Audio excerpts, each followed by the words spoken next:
প্রিয় ছাত্রছাত্রী, প্রথম সেমিস্টারের অবশ্যই গুরুত্বপূর্ণ আলোচনা তোমাদের সঙ্গে চলছে।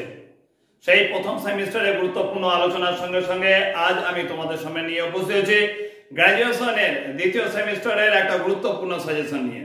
অবশ্যই গ্র্যাজুয়েশনের দ্বিতীয় সেমিস্টারের ইতিহাস মাইনরের গুরুত্বপূর্ণ সাজেশন অবশ্যই তোমাদের সামনে আমি তুলে ধরবো।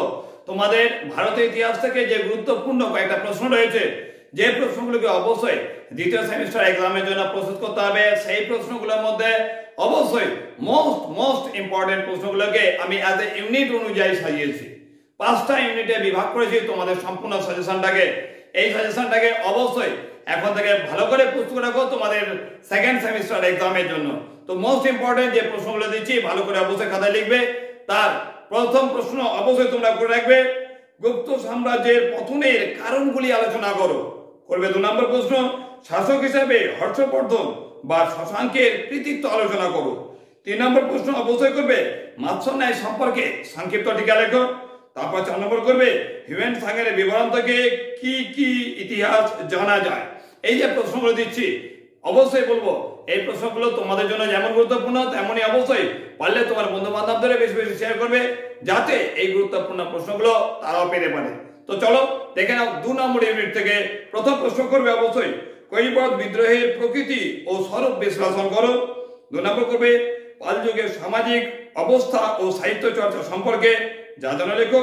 3 নম্বর করবে শাসক হিসেবে বল্লাল সেন বা লক্ষণ সেনের গুরুত্ব লেখো। করবে 4 নম্বর প্রশ্ন আরবদের সিন্ধু বিজয়ের উপর একটি সমালোচনামূলক প্রবন্ধ লেখো। এখান থেকে লাস্ট প্রশ্ন করবে কৌলিন্য প্রথা সম্পর্কে সংক্ষিপ্ত টিকা লেখো। এই প্রশ্নগুলো অবশ্যই ইউনিট 2 থেকে মোস্ট ইম্পর্টেন্ট প্রশ্নগুলো বেছে নিয়ে দেওয়া। এরপর দেখো ইউনিট 3 প্রথম প্রশ্ন করবে রাজপুত জাতির উত্থান সম্পর্কিত তথ্যগুলি আলোচনা করো।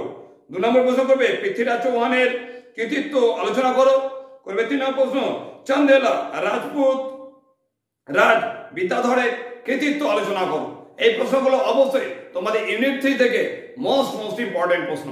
এরপর দেখো ইউনিট 4 থেকে যে গুরুত্বপূর্ণ প্রশ্নগুলো করবে তার প্রথম প্রশ্ন অবশ্যই হচ্ছে চালুক্য রাজ দ্বিতীয় পুলকেশীর কৃতিত্ব আলোচনা করো।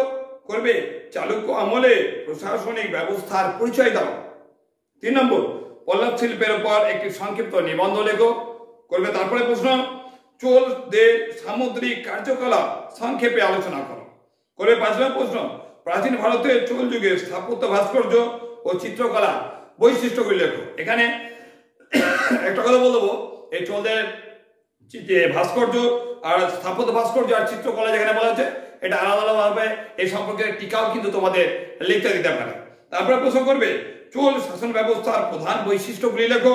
করবে রাজেন্দ্র চোলের সামুদ্রিক কার্যকলাপের সংক্ষিপ্ত বিবরণ দাও। এই প্রশ্নটা অবশ্যই ইউনিট 4 থেকে। এবার দেখো লাস্ট ইউনিট অর্থাৎ 5 নম্বর ইউনিট থেকে যে প্রশ্নগুলো করবে তার প্রথম গুরুত্বপূর্ণ প্রশ্ন করবে ভারতে তুর্কি বিজয়ের সাফল্যের কারণগুলি লেখো। করবে 2 নম্বর প্রশ্ন করবে ভারতে তুর্কি আক্রমণের প্রাক্কালে সামাজিক ধর্মীয় ও অর্থনৈতিক অবস্থা কেমন ছিল। এখান থেকে 3 নম্বর প্রশ্ন করবে সুলতান মাহমুদের ভারত অভিযানের উদ্দেশ্য ও ফলাফল লেখো। করবে তারপরে প্রশ্ন তরাইনের যুদ্ধের কারণ ও ফলাফল লেখো। করবে তারপরে প্রশ্ন রাজপুত শক্তির পতনের কারণগুলি লেখো। এখান থেকে তারপরে প্রশ্ন করবে ত্রিশক্তি সংগ্রাম সম্পর্কে সংক্ষিপ্ত টিকা লেখো। এই 5টা ইউনিটে বিভক্ত ইতিহাস মাইনরের গ্র্যাজুয়েশনের অবশ্যই দ্বিতীয় সেমিস্টারের মোস্ট ইম্পর্টেন্ট প্রশ্নগুলোকে তোমাদের সামনে তুলে ধরলাম।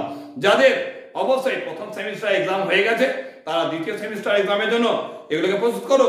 যে কোনো ইউনিভার্সিটির ক্ষেত্রে ভারতীয় ইতিহাসের মোস্ট ইম্পর্টেন্ট প্রশ্ন। আর যাদের প্রথম সেমিস্টার এক্সাম হয়নি গো তাদেরকে বলবো কি না প্রথম সেমিস্টার এক্সাম হবে তার জন্য প্রস্তুতি নাও এবং দ্বিতীয় সেমিস্টার এক্সামের এই গুরুত্বপূর্ণ প্রশ্নগুলোকে অবশ্যই এখন থেকে খাতায় নোট ডাউন করে লিখে রাখো, এগুলো প্রস্তুত করো।